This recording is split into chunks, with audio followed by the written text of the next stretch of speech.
عظام د مشهور مصري تاجر عبیده ابو عظام زوی و. عظام له پلاره یو زوی او خورا ډېر نازولی و.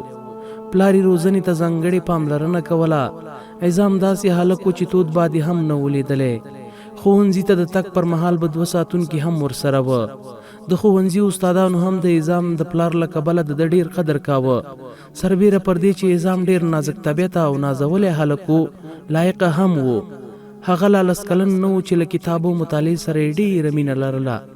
یوه ورځ یې د پلار د کتابونو په المارۍ کې یو پڼ تور کتاب پیدا کړ چې پر پوښې په غټو تورو لیکل شوي وه: سیرت الصحابه.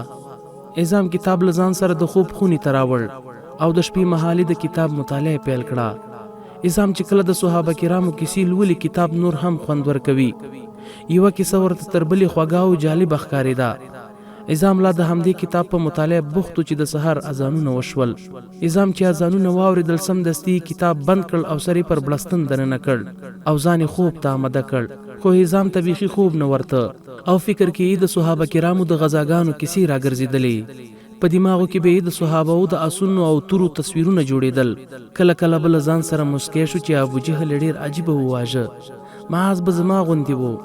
عظام لا همدا فکرونه کول چې مور یې پرې غږ وکړ: پاڅه بچیا، ناوخته دی، جماعت درڅخه تیر نشي. عظام له جماعت وروسته بیا خپلې خونې ته راغی او د کتاب مطالعه یې پیل کړه.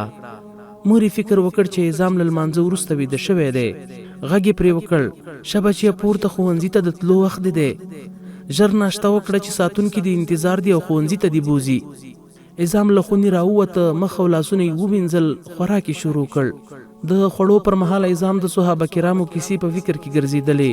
خندق وریا شو چې صحابه کرام ډېر وږي وه، په خپلو ګېډو پورې یې تیږې تړلې. عظام سمدستي خپلې ګېډې ته وکتل.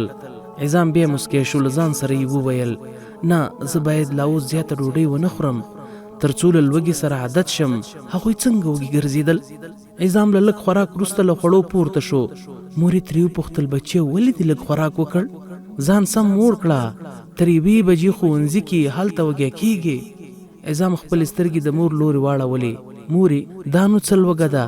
یو صحابي د خندق په غزا کې د لوږې له امله پر خپل نس ډبرې تړلې وې. مورې چې دا خبره واورېده، عظام ته یې وویل: بچیا، هغوی ډېر غیرتي خلک وه. مورې لا خبره نه وه خلاصه کړې چې عظام ورته وویل: مورې، هغوی ستا خوښ؟ مورې: هو زویه، ولې نه؟ تر صحابه کرامو دی الله زموږ مور او پلار قربان کړي. عظام ته دې خبرې لا ډېر خوند ورکړ. عظام د ښوونځي کتابونه واخیستل او له ساتونکو سره روان شو. عظام له یو ساتونکي وپوښتل: ستا اس غلول زده دي؟ ساتونکي ورته ویل: نه، زما اس غلول نه دي زده. عظام د پیغور په ډول ساتونکي ته ورغبرګ کړه. ویې ویل: ولې دې نه دی زده؟ ته څومره غټ صورت لري. ته خبرې خالد بن ولید څنګه اس چلاوه؟ د دې خبرې په اورېدو دواړو ساتونکو یو بل ته وکتل او ویې خندل. ساتونکي هم حیران شول چې عظام په دومره کشرتوب او کم عمره څنګه دومره ستر فکرونه لري.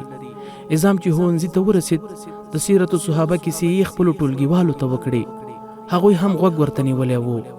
عظام لا د بدر کیسه پای ته نه ورسولې چې استاد یې ټولګي ته را داخل شو.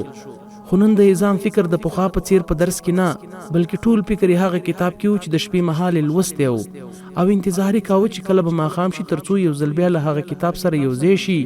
ټوله ورځ د هماغه کتابو لوستلو ته انتظار و. کله چې ماښام شو، د عظام له خوړلو وروسته سمدستي پورته او د خوب خونې پر لور روان شو.